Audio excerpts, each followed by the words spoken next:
Hello everyone, how are you all? I hope you are fine.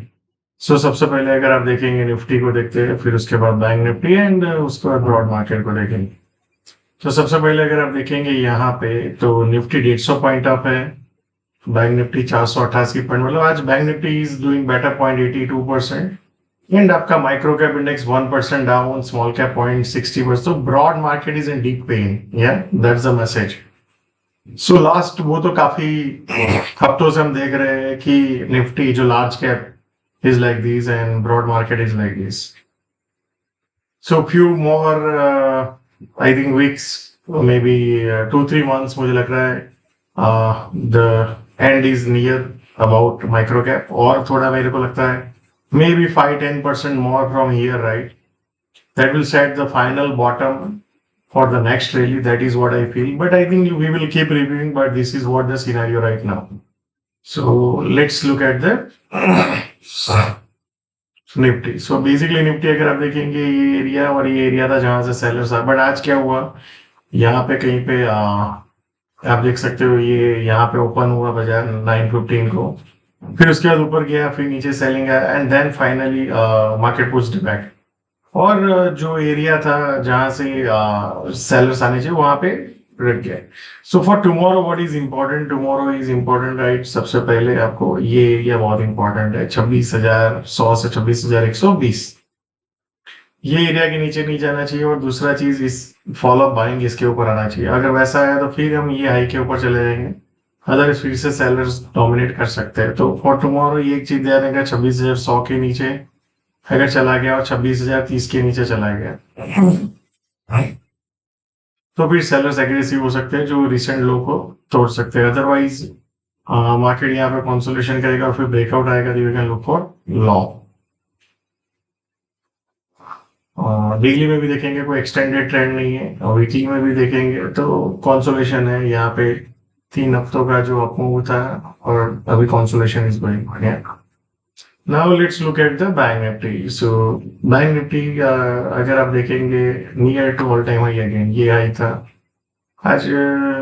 एक अच्छा खासा buying bank Nifty में देखने को मिला। सो यहाँ पे आप देख सकते हो गैप अप हुआ, जो न्यूज आया था जीडीपी का, अगर आपने देखा हो तो।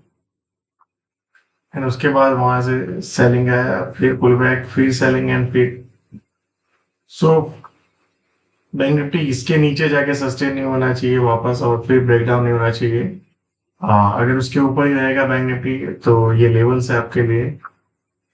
सो 59,440 टू 500 का जोन है। मान लो कल यहाँ पे इस तरह से ब्रेकआउट करे तो लुक फॉर लॉन्ग। नीचे में आप देख सकते हैं ये एरिया में आ सकता है बैंक निफ्टी, और अगर इसको ब्रेक डाउन किया तो भी नीचे में 59,130 टू 58,950 के जोन में जा सकता है। अब जैसे ही ये एरियाज को ब्रेक डाउन करेगा और ये, तो नीचे में सीधा 58,560 टू 650 का जोन है। अगर ये टूट गया तो फिर एग्रेसिव सेलिंग होगा, जो नीचे में 698, 60, 57,000 है। So as of now the trend is up in Bank Nifty, there is no question about it. And अगर वीकली में देखेंगे तो लास्ट 3-4 हफ्तों से हम जा रहे हैं, तो आइडियली ये कंसोलिडेशन इज गुड। जिस तरह से यहाँ पे देख सकते हो कंसोलिडेशन आया था, then so now let's look at the micro cap. So real problem is here. आप देख सकते हो कि जो प्रीवियस सपोर्ट्स थे जो मैंने आपको बताया था, बार बार अगर हिट हो रहा है तो चांसेस है कि इसको तोड़ देगा बजाय, और ऐसा ही हुआ। We have broken the recent loss. अब जो मुझे लग रहा है कि ये एरिया एक बहुत इंपॉर्टेंट एरिया है, जो हमने पहले भी डिस्कस किया था। ये एरिया था डिमांड, बट आज उसके नीचे हमने क्लोज कर दिया। मुझे लगता है बाजार ये एरिया में और जा सकता है। मोटा मोटी अगर आप यहाँ से देखेंगे तो अभी हम 10% डाउन है, मुझे लगता है ये एरिया में जा सकता है बाजार 15% जैसा यहाँ से। सो ये एरिया में जाने के चांसेस है। मुझे लगता है वहां पे एक पैनिक क्रिएट हो सकता है and that can lead towards new high. So small cap में भी अगर आप देखेंगे यहाँ पे भी ऐसा ही है। ये जोन में अभी ये डिमांड एरिया है और उसके नीचे ये जोन में जा सकता है। तो सिमिलर वे अगर आप देखेंगे यहाँ पे भी, अगर आप देखेंगे ऊपर से जो रिसेंट पुलबैक्स है, सो वही एरिया आता है 14-15% का। So broad market is in deep pain. अगर आप नंबर ऑफ स्टॉक्स देखेंगे going up and down, every day is major down, या so thank you so much and see you all again tomorrow, और आप अपना फीडबैक जरूर share कीजिएगा।